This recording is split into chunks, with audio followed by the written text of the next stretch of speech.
都被逼拋頭露面啊！咁其實就而家嚟就係呢個附加展嘅。咁有手機手提嘅禮品啦，係啦。股家展啦，其實咧我冇買到佢嗰個門票咯。咁佢都幾吸引嘅，佢有一個門票係揀可以訂購呢個附加污糟版個訂價，我係冇乜興趣啫，只係因為我覺得有正普通版嘅昇華版嘅附加就已經好啦。咁其實成個展覽我覺得幾豐富嘅，係啦，佢展品真係幾多嘅，今次真係幾好嘅，有即係股家嘅皮套啦，股家嘅電單車啦，跟住有佢嘅設計圖啦，佢嘅草稿啦。跟住佢導演啦，有敏鬼啊嗰啲傾偈嘅佢啦，井上敏鬼你可以睇下井上敏鬼嘅即係啲慶祝圖啦，跟住導演嘅説法啦，跟住演員嘅自己嘅心態啦，跟住啲唔同清晰嘅，例如個電視啊咁多集啊嘅構成啦，中間有咩小嘅意外啊，導演有咩發生啦，咁都好滿足嘅，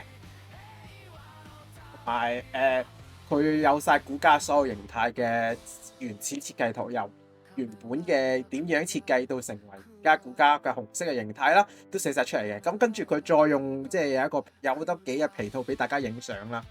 係啦，呢個皮套啊，我都見到係即係幾有心嘅，即係唔係 hea 嚟嘅。因為之前某一啲展覽好 hea 就係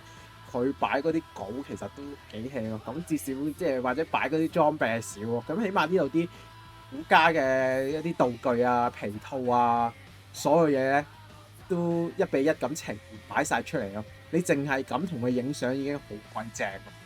係啦，非常建議兩個人咯，揾條友幫你揸機啊，我一個人去所以就難啲咯，所以你見到我影我自己咯，雖然我已經要拋頭露面啦，我俾 YouTube 迫害啊 ，that's all 嘅，咁嘅，咁跟住我覺得最中意咧就係嗰個劍咯，劍嗰個形態咧即係泰坦形態咯，佢中間咧打咗一啲燈咯，啲燈斬下咧射落去嗰個胸口度又係真係好醒目咯，咁同埋一開即係重現翻個子彈啊爆炸嗰個聲音啊，覺得好抵死咯，呢個設計非常讚佢咯。咁跟住同埋一開波咯，佢嗰個騎電單車啊，跟住就話擺個股家個 OP 啊，又係好正，我覺得即係成個展覽起碼我覺得佢好用心嘅。咁跟住仲有最經典嘅有打到燈啦，靈同埋呢個嘅。黑暗股家嘅戰鬥啦，經典嘅畫面，我覺得如果可以投射一啲雪落去深度，咁即係還原翻個暴風雪就好睇嘅。咁亦有嗰啲道具啦，例如講話佢當年喺雪山啦，所以佢係要特殊製過一啲行，係要行嗰個雪山嘅啦。咁嘅跟住佢同埋有好多嘅就係佢武器嘅設計啦，係啦，即係劍啊、刀啊等等嘅一啲設計啦，亦係好咁呈現晒俾大家啦，亦係好精美啦。咁亦係即係話當為股家迷啦，即係童年啦，完全就係第一次好清晰、好清楚咁睇到晒佢嘅武器啊嘅所有細節啦。咁我覺得呢個即係佢啲道具係真係做得擺得幾好，唔錯嘅，起碼真係有心機做嘅，我覺得係。係啦，咁跟住同埋仲有一樣嘢嘅就係、除咗電單車啊，即係嗰個甲蟲啊。跟住佢嗰啲電單車都擺晒出嚟嘅，佢只係爭未擺一條分嗰啲槍嘅啫，即係佢嘅其實即係咧，其實佢係男主角2號啦，係啦，佢冇擺佢嗰啲嘢啫咁嘅，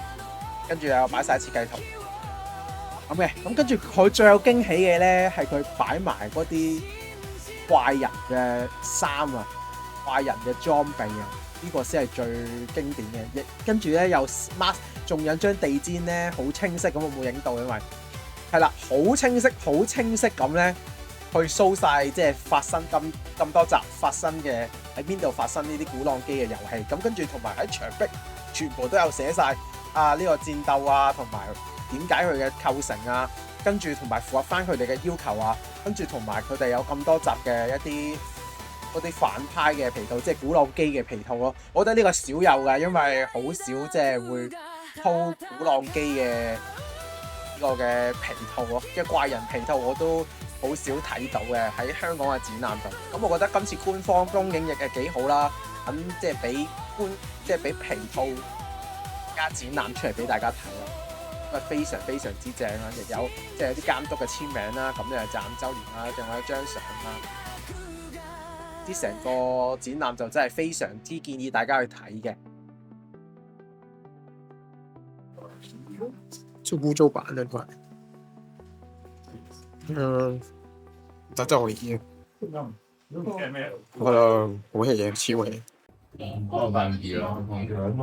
最好笑係呢個報紙，因為